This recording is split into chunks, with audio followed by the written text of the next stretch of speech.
车主开来的17年途昂方向机，一项常见维修案例。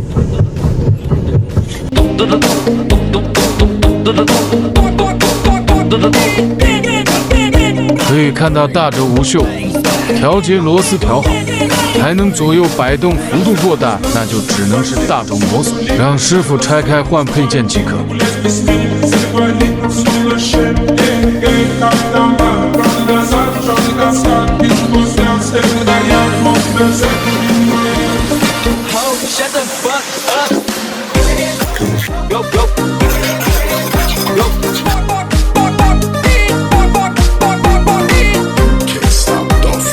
师傅拆解完毕，清洗配件后可以看出大轴转包这边磨损了，换上我们公司研发的大轴即可。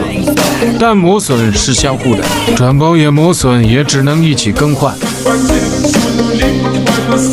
配件打上新的黄油，让师傅组装起来即可。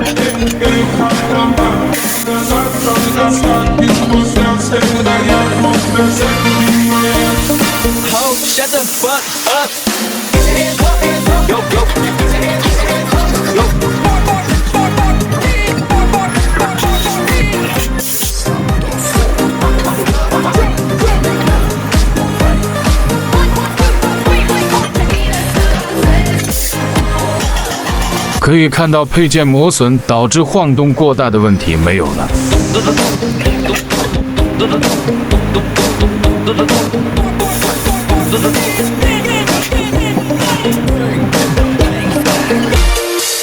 不爆马无异响，有助力。修复完成，下课。